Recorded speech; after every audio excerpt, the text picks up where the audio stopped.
कष्टनाशन गणेशस्तोत्रम्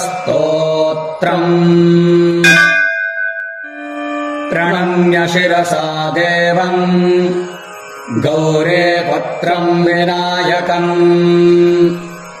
भक्तावासम् स्मरेन्नित्यम् आयुष्कामार्थसिद्धये प्रथमम् वक्रतुण्डम् च एकदन्तम् द्वितीयकम् तृतीयम् कृष्णपिङ्गाक्षम् गजवक्त्रम् चतुर्थकम् लम्बोदरम् पञ्चमम् च षष्ठम् विकटमेव च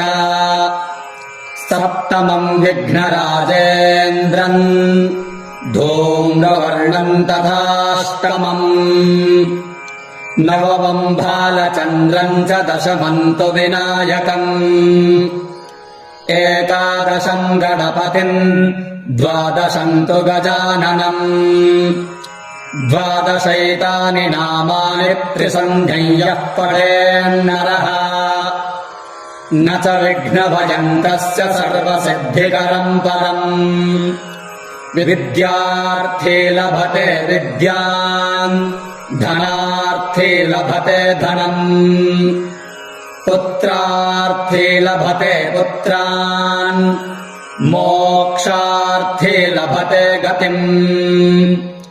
जपेद्गणपतिस्तोत्रम् षड्भिर्